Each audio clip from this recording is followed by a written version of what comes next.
What is going on, everybody? Welcome to DFW's Real Estate Best Podcast, our Real Producers Podcast. I'm your host, Jordan Espeseth, and I'm excited about today's show. Man, we have a new hire here at Real Producers, and we're going to learn a bit about her new role, and it's going to be very exciting. So be sure to tune in right now.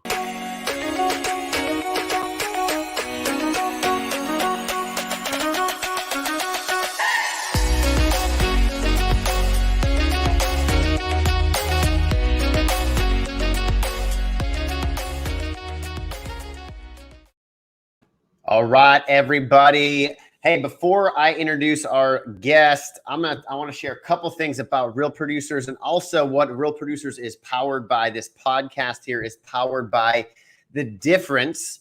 My man, Lendon, we've been partnered with him doing the podcast for a couple years now, and it's been absolutely awesome. And his podcast, what they do, their whole company, they provide video branding and digital business solutions for small businesses, owners and entrepreneurs locally as well as statewide. And I actually just learned this in 2021, Lennon and his company, they passed over 950,000 viewers and listeners, coming up on that 1 million mark, and pretty incredible. And so The Difference can really help any business grow their brand awareness and develop a message that humanizes your business in a way that grows your brand, expands your connections and relationships, increases your influence and relevance, and quickly helps you become known as a power player, a mover and shaker in your sphere, community, industry, and in your business world. And so always a pleasure to be connected with Lendon and powered our podcast. And so thank you, Lendon. Guys, so most of you know, if you're tuning into this, you know what Real Producers is. But for those of you that don't, I'm the owner of DFW Real Producers, and Real Producers, it's a national franchise. It started in one market back in 2015. We're in over 100 markets here nationally. There are 3 Real Producers here in DFW, and I own all 3 of those. And what we do in each market is we build a community around the highest producing real estate agents in the market and the most highly recommended and vetted businesses that work with those real estate agents. And if an agent is in the top 500, and that's based off their MLS production for the year, that and per given market, that's about 20 out of 20,000 agents. So we're talking about some of the top agents, the top 1-2%. In all of DFW, there's roughly 60,000 agents, but in each given market that we have here, the top 500 based off their MLS production for the year, if they are in that, they receive our publication each and every month for free. It is their badge of honor for being a part of the top 1-2% of real estate agent in the market. And the cool thing with Real Producers, and one of the things that these agents love so much about us, is that we are not a pay-to-play model on their side. And so they may even be featured on the cover or within the publication, and there's no cost to the real estate agents. That is just a testament to them and the business that they've built. And those that are not in the top 500 cannot buy their way in. So we really have it authentically around the highest producing real estate agents within the market. Each of our businesses have come recommended to us by the highest producing agents. And we have a monthly publication that goes out sharing our partners and those agents' stories physically, digitally as well. And on top of that, we connect everyone through our events that we host on a regular basis. And so at those events, they're exclusive for those top agents, members of their team, and then the businesses that we work with. And one of my favorite events we just got done with about a month ago, and it was the ESPY Awards. Absolutely phenomenal. And this community has been around for a little over 3 years here in DFW, and we're expanding and we're growing. And we cannot wait for the new things, the new updates, the new people that are coming our way in 2022. And the person that's on this podcast is someone that I'm very excited about. I'm going to introduce her here. She is our newest hire, and I'm excited to introduce her and hear a bit about her, how she got connected with us, what she's going to be doing. So let's learn a bit more about Miss Crystal Barley. Did I say Mr.? Good morning, boss. I think I said Mr. Crystal, and that did not work. And so Mrs. Crystal. Good morning. How are you? I'm good. How are you? Welcome to the first ever show for you on the DFW's Real Estate Best podcast. Well, you know what? It's actually my first podcast ever. So, Is it really? yeah. Wow. Well, this is an honor for me. I'm gonna take a wild leap here and probably say it's not gonna be your last. Well, that's exciting. Yes. Well, Crystal, as I mentioned, we're just excited to have you on the team. And so, as an official welcome to the Real Producers team. You will be our content specialist. And so, why don't we tell a little bit to those people that they're just meeting you, a bit about well, first of all, how you got connected with Real Producers. Kind of tell us a little bit about that. What happened there? Okay, so many of your listeners, they know Rochelle. And I was actually one of Rochelle's pastors in Canada. And so I knew Rochelle for a while. I knew Rochelle before she was a Mrs. And she was still a college student. And so she and I had, we kept in touch. And she had messaged me a couple months ago saying, "Hey, you should move to Texas." And I was like, no. And she kept saying, "Hey, I have an amazing boss. You would love him. You should connect with him." And so she messaged me again. And if anyone knows Rochelle, you know that when she has her heart and mind set on something, she's going to keep going after it until she gets it. And so she messaged me again. And actually, this time I was like, I actually really do need a job. And so I said, I can't move right now, but if your boss would be, if he would be flexible and would be open to me working remotely, then yeah, I would love to have a meeting with him. And so she talked to you, Jordan. And so you called me, and it was a great meeting. We hit it off. And so that's how we got connected. And then I flew out for the ESPYs, and it was an amazing event. I fell in love with the DFW. I fell in love with the people that you work with. And it felt like home. Yeah, that was. I was so happy that you were able to make it to that event. I think it was a good way to introduce you kind of the community, get an idea of. Again, I told you not every event is like the ESPYs. They're all awesome and fun. That one was most definitely, arguably my favorite event that we've ever had. But to have you there was awesome, and I'm very grateful that Rochelle introduced us, and the timing was right. And such a great team, Jordan. We have such a great team. Mm-hmm. I mean, everyone worked so well together to pull off such an amazing event. And again, like, our community is wonderful. We have such a wonderful community. I had such a great time. Yeah. No, I'm happy to hear you say that. I think we have a pretty solid team too. And when I met with you and we were doing the interview process, I could really tell. I'm always very impressed by Rochelle, and I think she's just one of the hardest working people. She's arguably too detailed and too diligent, which is a great problem for a boss to have. I'd rather have to pull her back a bit, but she cares a lot. She has an amazing heart, and she wants to do the best for me as her boss, the best for the agents, the best for herself, the best for the partners. We talk about Real Producers being a community of excellence, and Rochelle, I think that's really her as well. She's someone of excellence, and she always wants to portray that. And I really felt that come through. I think you have that similar quality. I think you're someone that really wants to make sure that you are performing at the best level, doing the best at your job. You're one of the hardest working people. I can already tell. I mean, you're always, we're going to get into it. I don't want to spill the beans, but you're just very busy a lot. And I think you're someone that apparently, correct me if I'm wrong, but that thrives on busyness. I do thrive on busyness. And I think that, and I think in our interview, I told you about, I had interviewed with another company, and one of their number one goal for their company was you don't go to sleep. You don't go to sleep if you have an undue check, like a undue task. Yes. But the company, they were wanting pastors. Like they had like their goal was to get pastors or pastors that had worked before. And so when I was with them, I said, hey, I just as a thought, like, pastors, we know how to work. Like, you have to tell us not to work. Like, we do hospital visits in the middle of the night. Like, there's never a time that we're not working. Like, ministry is nonstop. And sometimes it's very difficult when you stop being in ministry.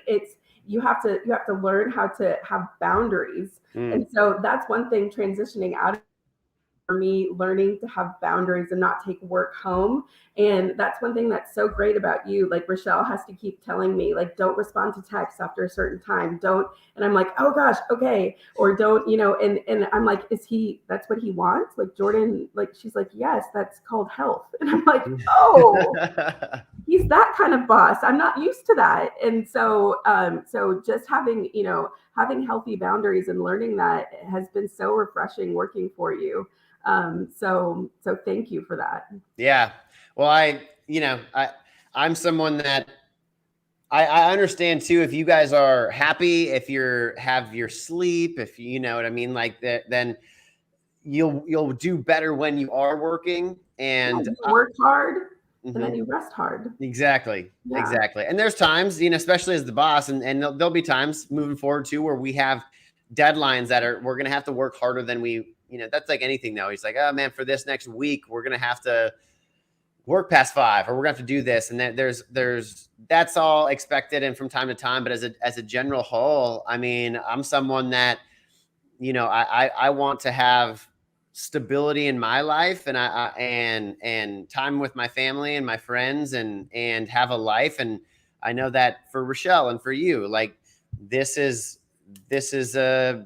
shouldn't be your life. It should be something you're excited about. It should be something that can put food on the table and that you find value in and helps you grow as a person. It shouldn't be your life. You know what I mean? And so, I love that. And with your role, I want to talk a little bit about your role, and then also more about, you've already kind of touched on some of your past and everything. And I'm excited to dive in a little more about that. But so with your new role, we're excited because you will actually be someone who is pretty front facing with the highest producing real estate agents in the market. So for those people that are listening, if you are a top agent, you may be getting a call from Crystal from time to time, and actually be sitting down right now. It will be virtual, maybe in the future, who knows, it may be in person, but it will be, and Crystal will be sitting down, making sure you guys are, as top agents, are totally aware of what Real Producers is, the value that we bring, about being a part of this community and hearing these agents' stories,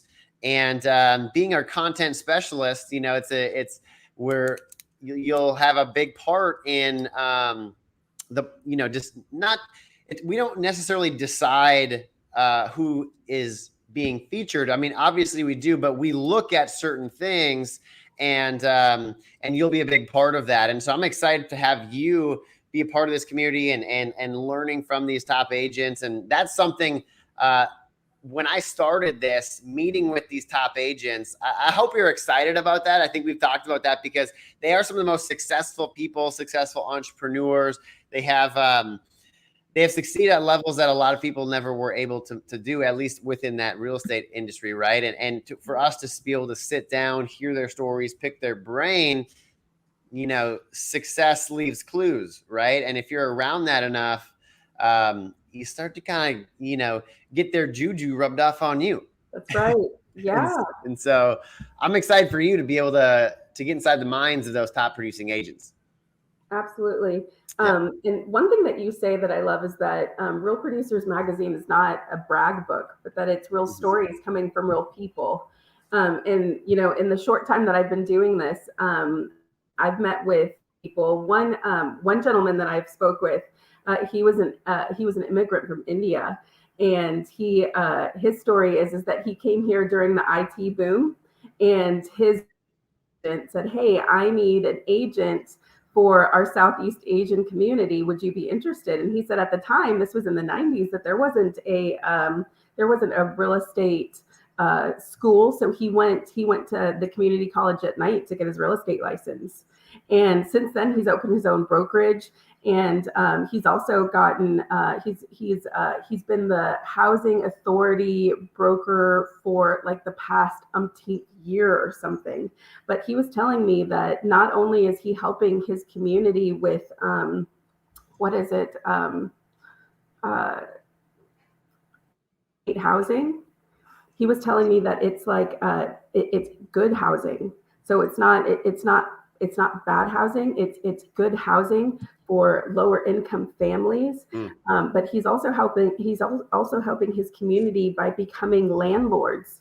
So they're able to make money, but also those who aren't able to afford housing, he's giving them good housing.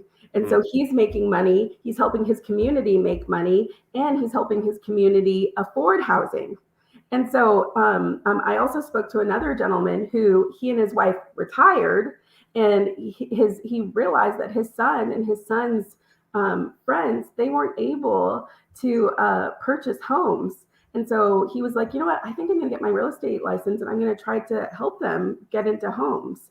And so that's what he did. And all of a sudden, he became one of the top 500 because he said, I didn't go into this to be successful. I went into this to try to help people. And then all of a sudden, he and his wife are one of the top 500. And again, these are just people's stories. And what I found is that even this, I in the stories that I've heard, I'm sure that there are other stories, but this wasn't people's, they didn't graduate from high school saying I'm going to go into real estate being successful. They went in, they did this as a whoops, or as a side hustle, or as a, I have no, these are divorcees, these are immigrants, can I tell a little bit of my story?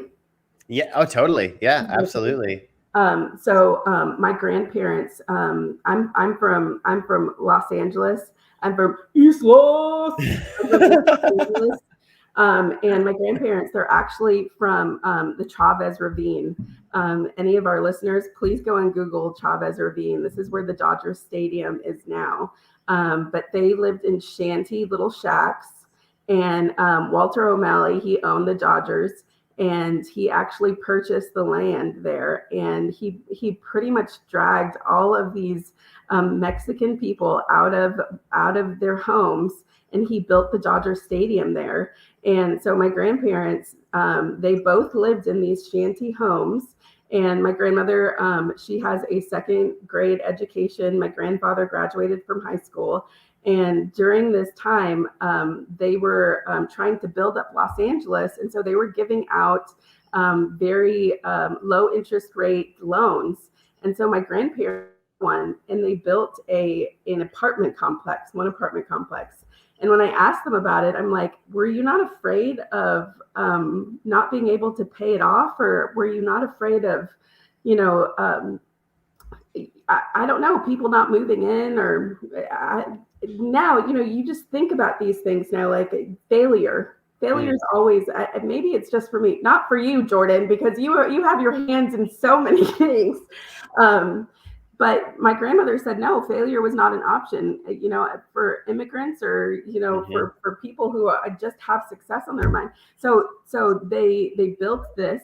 And now they have homes strewn across all of East Los Angeles around the Dodger Stadium. And to me, it is, again, it's a story. It's a story where the area that they were pulled out of, now they own land of, the same place that they were pulled from. And I think that it's amazing. And again, the 500 that are a part of our community, they're full of the same stories that I have. And it is just, it's incredible. And I look forward, and I thank you for the opportunity that I get to be a part of hearing their stories, because that's really what Real Producers is about. We are the keeper of their stories, right, Jordan? I love that. Yeah.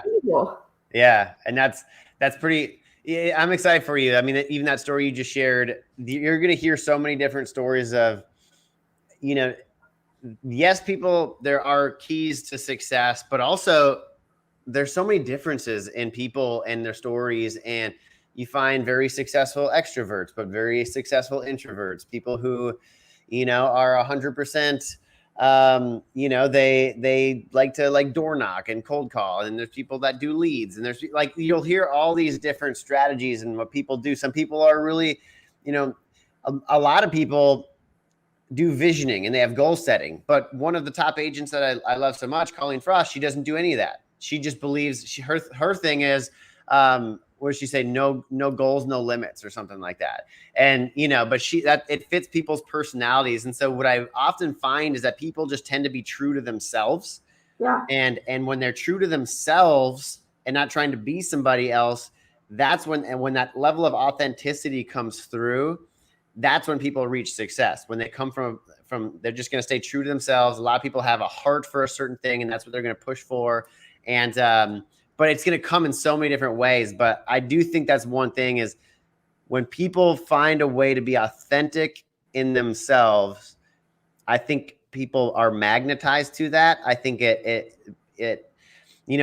knows the whole, when people are coming in, if you're in a sales job and you have commission breath, all you're thinking about is, man, I need to make this sale. People can feel that. They can, the other person sitting across from you can just tell that you don't care about them. You care about that sale. And when you can find a way to be true and authentic and caring and passionate and not trying to, be anything but true to yourself, I think that when that can happen, and that's a whole art in itself to get to that point. But when that happens, I think people's level of success and happiness and everything just starts to really change. And so I'm excited for you, because you're going to hear so many different stories, but I'm excited for you to see kind of that underlying theme that starts to show up. And so, it's going to be great. I'm really excited for you to be on the team and to hear people's stories, and it's going to be awesome. And speaking of stories, tell us a little bit about just yourself, where you grew up. I know you mentioned it, where you are now, how you got to where you're at, some of the things you've been through in your life. And so we can get a little bit more of a taste. Like you said, Real Producers is not a brag book. It's really about telling authentic stories. And so let's hear a little bit about who you are and your journey along the way. So born in Los Angeles, I lived with my grandparents until I was 5. And then Bakersfield, California. I moved back with my parents until I was 18, and then I moved to Georgia, where I went to ministry school, got married, and then once I got married, he and I back to California, to Temecula. And that was our first ministry position. We were youth pastors. After Temecula, we went to Canada. And then, we had our first kid in California. And then in Canada, we were there for almost 8 years. That's where I met Rachelle. And then after Canada, then Alabama. And that's where I was. I was married for 16 years. We were together for 18. Sadly, it's been 2 and something years since we've separated. And since our separation, divorce and the church, it doesn't really go together. I was after that. I mean, obviously, it was difficult for me. I'm trying to see where to go with that. It was a difficult time for me. So since then, I stayed on with the church for another year. I took over the position and I worked there for a while. But it just didn't last. Sure. But the thing about God that I'm discovering is that what is on his life, it doesn't change, and the other thing that I feel is that, sometimes I get confused that the church died for me and not Jesus. And so I want to give my life to the church. But that's not the case. My life to Jesus and not the church. And sometimes as people, we get that confused. And so I don't have to do that. I don't have to give my life for the church. I have to give my life to Jesus. And so it doesn't matter whether I work for Jordan or for IHOP. I just have to do it and do it in a way that God would be pleased with. And I think that it'll all work out. Yeah, I love that. I mean, you can, there's someone said that to me, if people's mission is really about, spreading the word and being an example of Jesus, right? And there's such a need for that within the business world, right? And arguably the impact that can be even larger in that world if you bring that to, everything that you do and how you hold yourself and the way you speak and treat others and everything like that. I love that because I agree. I don't think it doesn't have to be. The only way is just not within the church. I mean, it's within us. It's within people, and so I think that's great, and I'm excited for you. And you're actually just wrapping up some schooling as well. Yeah. So now I'm going to school to be. I would like to be a therapist. Like that's in the long run. I'd like to be a therapist. So I'm wrapping up some schooling right now, and then I'm going to take a break for a while. So I have one more final to do, and then I'll be done for a while. And so I've taken 19 credit hours, and then I have 2 jobs that I've been juggling, and then I have 3 kids. So so it's been interesting. Yeah. So when I say you like to be busy, whether you like it or not, you are going to be busy. So yeah. I told you yesterday we had to have a phone conversation, and I said, hey, listen, if you're cool with chaos, I'm in it all the time. Yep. Sometimes it's controlled, sometimes not so much, but I'm cool with it. So yeah. I do. If there's anyone that's going through any kind of trauma or any kind of like divorce related, can I just throw out some books? I always want to throw out any kind of. So there's a book. It's called The Body Keeps the Score, and I've heard of that. Oh my gosh, it was helpful for me, but I always get his name wrong, so I needed to write it down, or else I'd say it right. But his name is Bessel van der Klok. But it was probably one of the best books that I have ever read. But The Body Keeps the Score. Yeah, I've heard. One of my friends told me about that. It's essentially like the when you have trauma, right? It's like it's held within the body, right? Yes, and it says that your body holds on to trauma.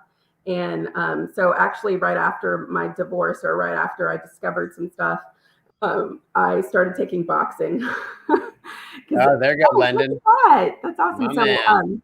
So I started taking boxing right after that, and it was incredibly therapeutic. But he also says to do yoga, like he pushes yoga a lot, but any kind of physical exercise, it really does help with getting any kind of like it really does help.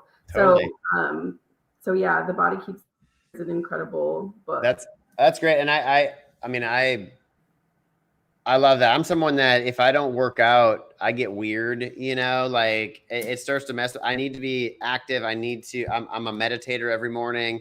And if I get out of, and not, when life happens and sometimes I don't get consistent, actually just this past week, it's been a little more challenging for me to keep that. But typically, I'm very consistent with my workouts, my meditation and everything like that. And, it's so true. Like the body needs a way to release just stress, just other people's energies that maybe we take on. I mean, it needs a way to get it. We totally take on other people's energy. 100%. Yeah. Yeah. And I mean, even when you were training me on phone calls, you were like, before a phone call, you should do, jumping jack or, just to get your energy up, so that. That's what I was telling you, and because I think it's a good lesson if people are listening.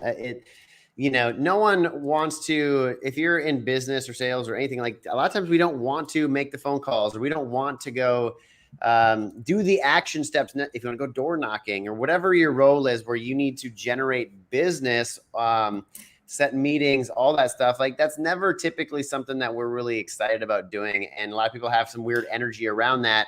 And for me, I needed to release that. I'm just like everybody else. I'd get nervous. I'd be like, I don't want to do this.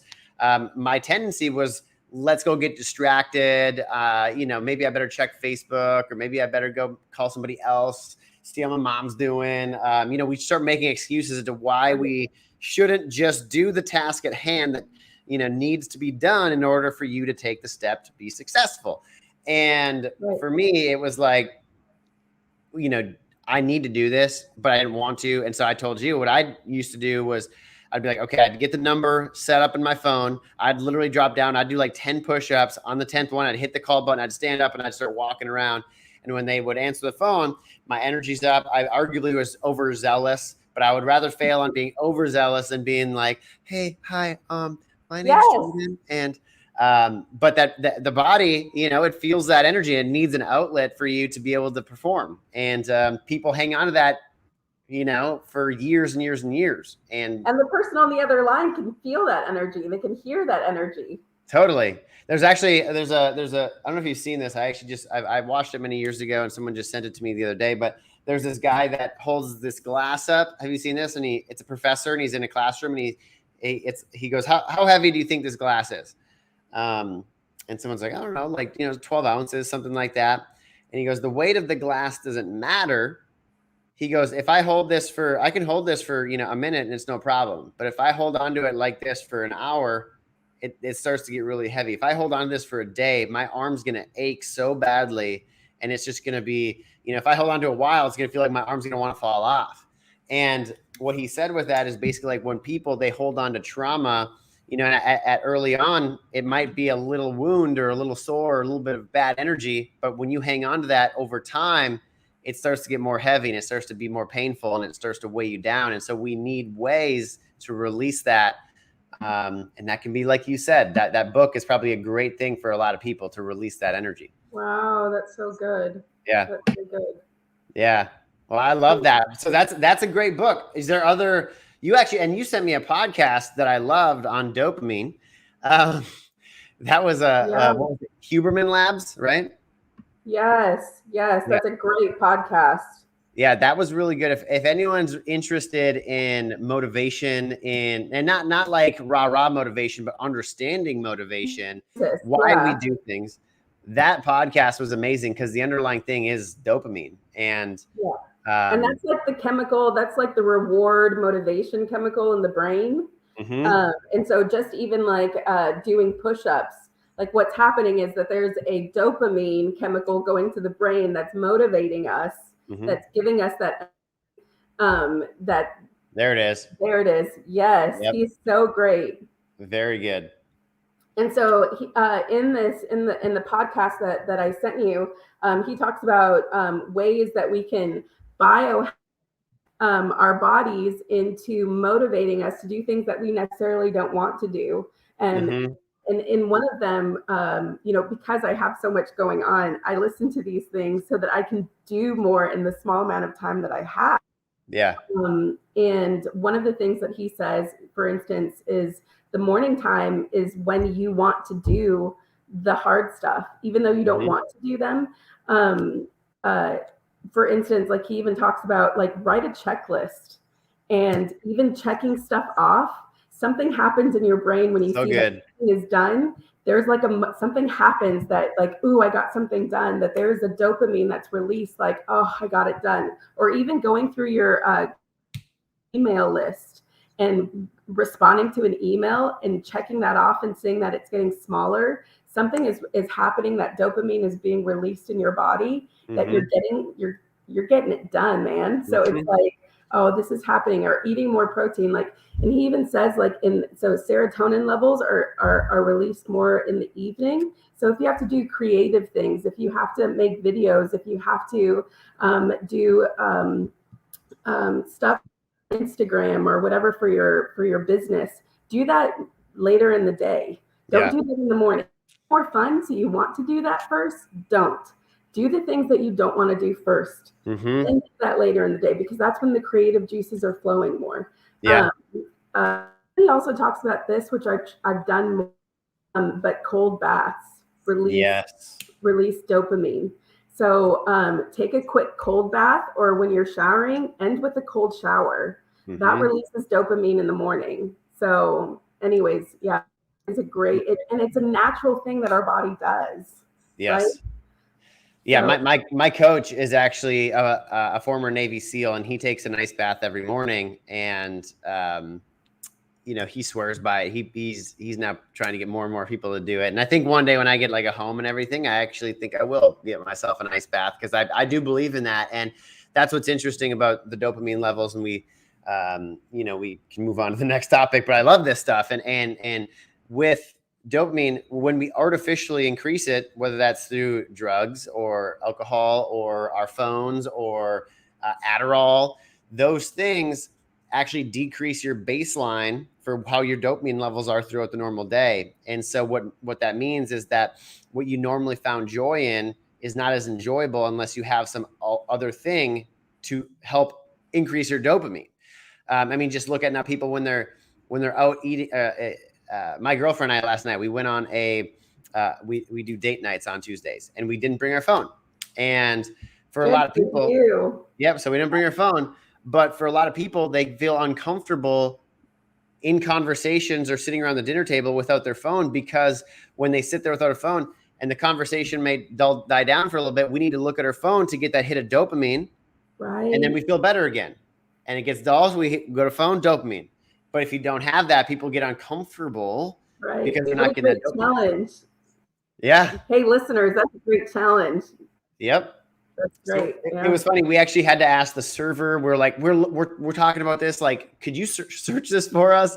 I actually had to. We're getting now a date night notebook that we're going to bring, so we can write down. I love it. So we can write down the things that we talked about and ideas so we can search when we get home. But that was really fun, and we all need kind of moments of detoxing from different things like our phone. And so I love that. Well, that's good. So a couple good podcasts. That was good. A good book. That is really awesome. I want to ask, as we kind of wrap up, what are some other things? So obviously it sounds like you're interested in kind of like personal development, hobbies, in regards to reading books like that and podcasts, but is there other things that you like to do? Like if you have, 2 hours in the evening, what's Crystal doing? Are you reading? Is it Netflix? Is it like hanging with the kids? Sitting in a padded room by myself with a glass of wine. Okay, there we go. A little decompression.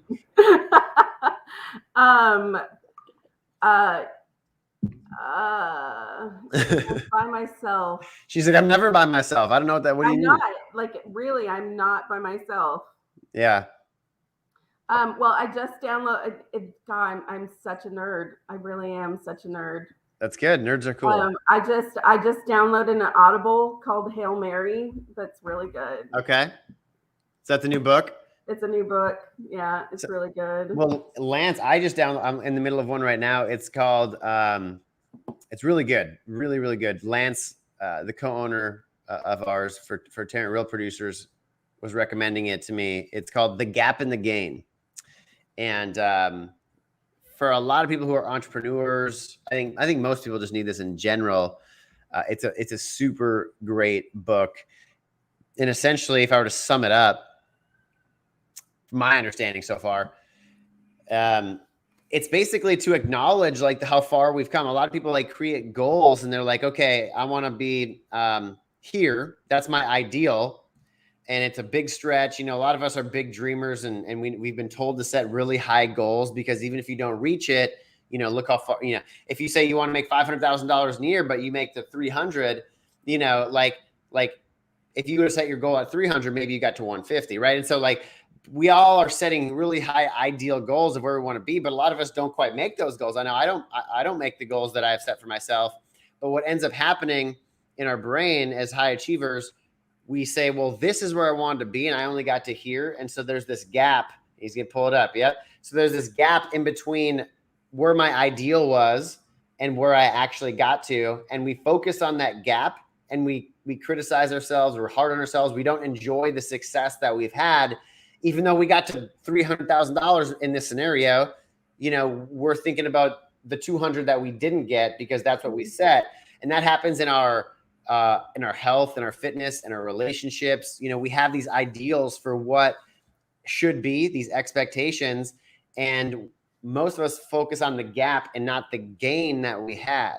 And now that's not to say like we shouldn't be shooting for those things, and that my kind of motto, if you will, is grateful but never satisfied. I'm so grateful for where I'm at, and I live in that state of gratitude, but I'm not satisfied with it. I want more. But I'm so happy with what I've done, what I've achieved, how far I've come, but I'm going to keep pushing. And I think that mindset, and it's just another way of putting it for me. And so it's been really enlightening for me, just when you focus on where, the gain that we've had in our life and whatever area that we're, they could be, and get away from that gap, push for that gap, try to close it, but focus on how far we've come, because that puts us in a state of happiness. Again, if you're focusing on the gain, back to dopamine, you're getting dopamine hits. You feel better. You're more confident. Well, if you're feeling better and you're more confident, how are you going to perform compared to if you're focusing on the gap and you're down on yourself and you're upset and you're negative? You're not going to be as high of a level performing, or as good of a husband, or your health isn't going to be as good, right? All those things. And so focusing on the gain rather than the gap, that book, man, big fan. Yeah. I'll put it on my list. Yes. And it looks like Lendon's going to put it on his list as well. So I love that. Well, you're a big reader. That's good. We may need to work on some hobbies for you. That'll be a task of ours, to get your hands in some other hobbies. Have some more crystal time, right? I always like to end with a couple fun questions.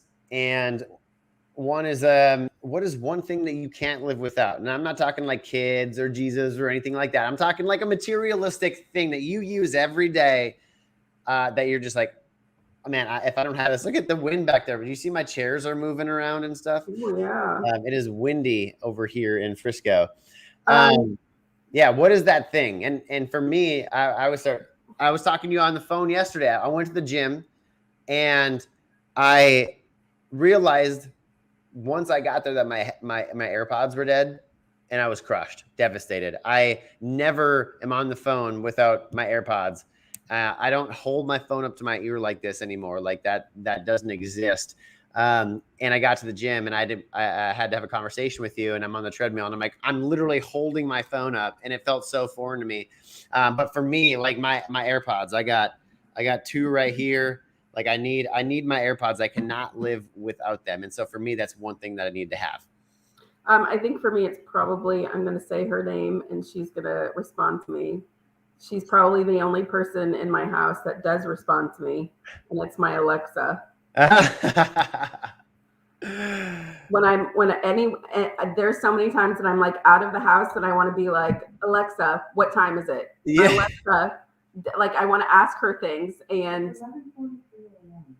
she always answers with no attitude. And if she doesn't, I'm like, what's wrong with you? Yeah. Why are you having an attitude with me?